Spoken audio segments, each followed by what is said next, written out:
With the final DLC character for Smash Ultimate being revealed with Sora, I think it's time we have a look back at this amazing game and all that it brought us for the last 3.5 years.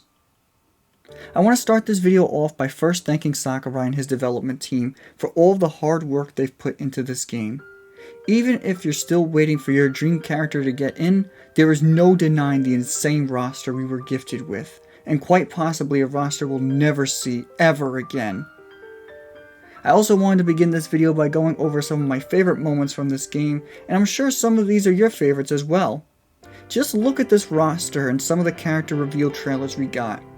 Whether you're an avid Smash fan or just someone on social media, there's no denying you got wrapped up in Smash hype and speculation, and that was part of the experience, wishing and wondering who would be the next character to receive, or in some cases steal, that Smash invitation.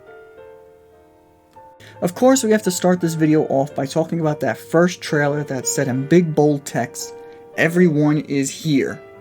I remember at the time I was working at my part-time job, backstocking shirts and pants, as my cousins were blowing up my phone telling me to watch the trailer.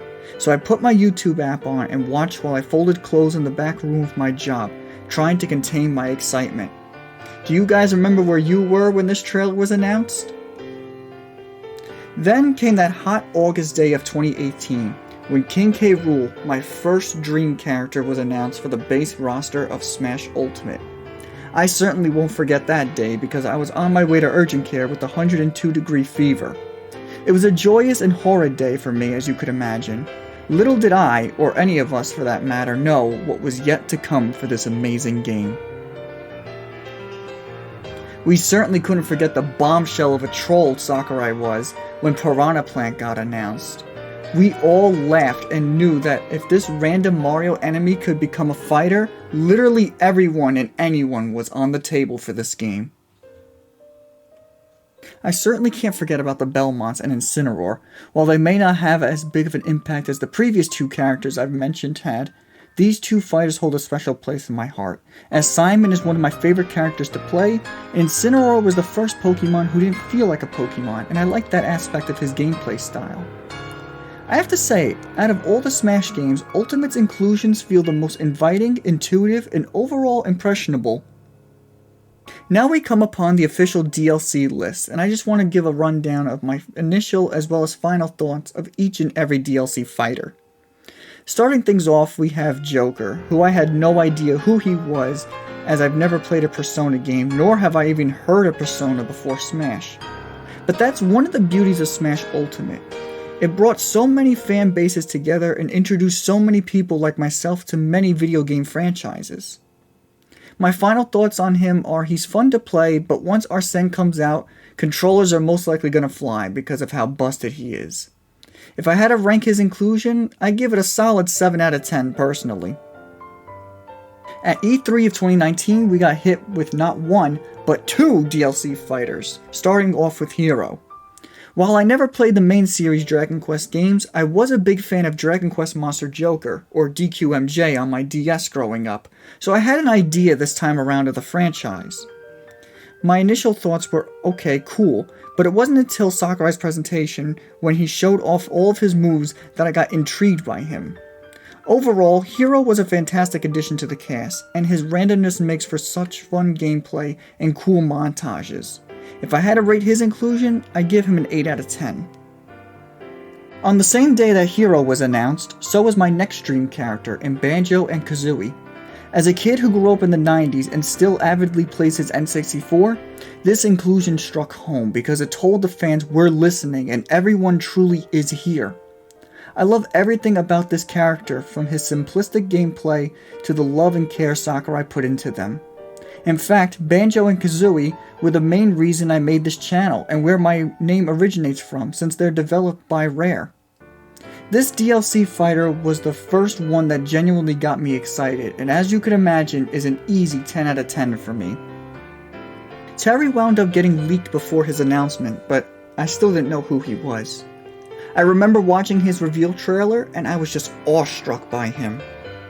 For those who don't know, I love fighting games. They're probably my most played genre of video games, and I always wanted to main Ken or Ryu, but I always hated that button sensitivity nonsense. Terry felt more like a traditional fighter, and watching Sakurai demonstrate his moveset, character ults, and badass style, this was a character I could see myself playing, and I made him my secondary after Banjo and Kazooie. To this day, if I could be any character from the Smash series, I want to be Terry Bogard. He just gives off the biggest Chad vibes, and I would totally be his friend if he was a real person.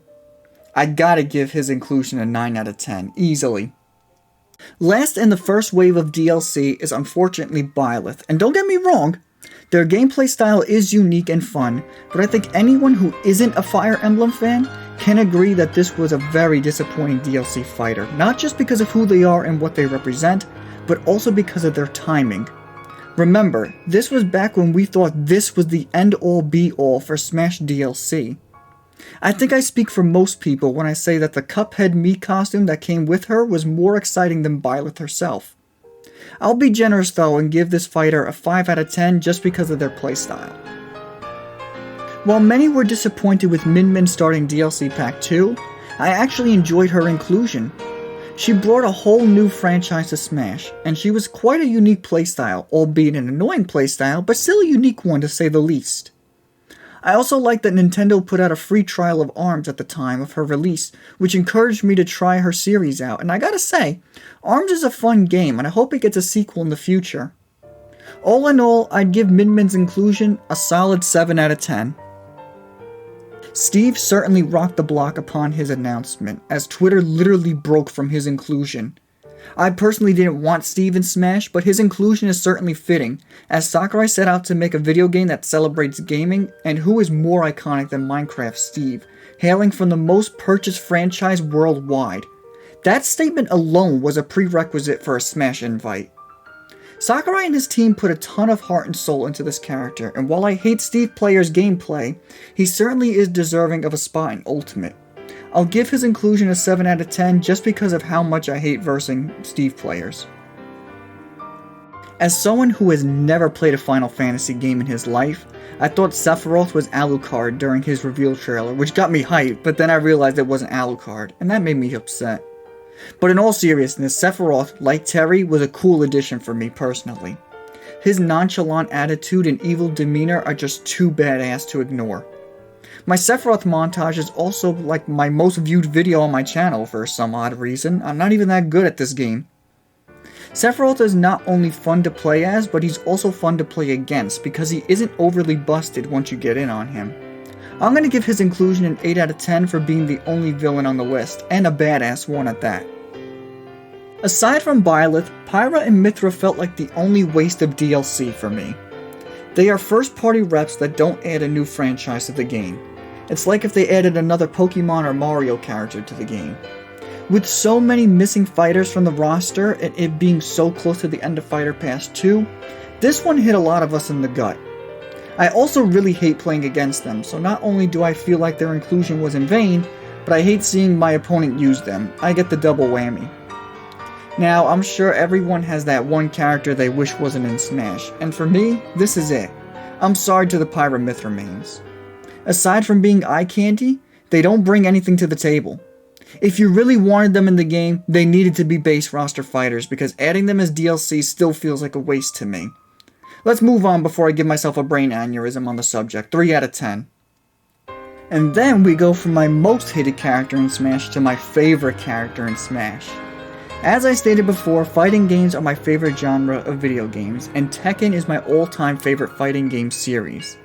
I still have every trophy on my PS3 for Tekken Tag Team Tournament 2, and I have well over 3,000 hours clocked on that game. When I saw Ganon get thrown off that cliff, I instantly knew it was Kazuya, and I lost my mind. Sakurai previously said in an interview that adding a Tekken character wouldn't be feasible, and then he went and added my main from my favorite fighting series? Kazuya was my dream come true character, and Sakurai made him play so much like his source material. He really did justice to the fans with this character. I can't give this character anything lower than a 10 out of 10, so I'll give him an 11 out of 10. Last but certainly not least is Sora from Kingdom Hearts, which is another character I wanted, but he was like at the bottom of my wish list. I don't mean to sound controversial, but Sora doesn't feel like a final character slot to me. If you replaced Pyramithra with Sora and then left someone like Master Chief in the final slot, that would have been the ultimate timeline, but we unfortunately don't live in said timeline. For me, Sora was just an okay way to end off this amazing game. At the time of this video, he isn't out yet for the public, but he looks like a really fun character to play, and I'm looking forward to finally having him in Smash. I gotta give Sora a 9 out of 10 because of how heavily requested he was, and because of how difficult Disney must have been to get him in, so I gotta put respect on this fighter. And that's it, folks. Smash Ultimate's DLC history summed up by me, Rare Boy. Who knows what the future of Smash will be? Will Sakurai be a part of it? Who will return and who will get dropped? Will there even be another Smash?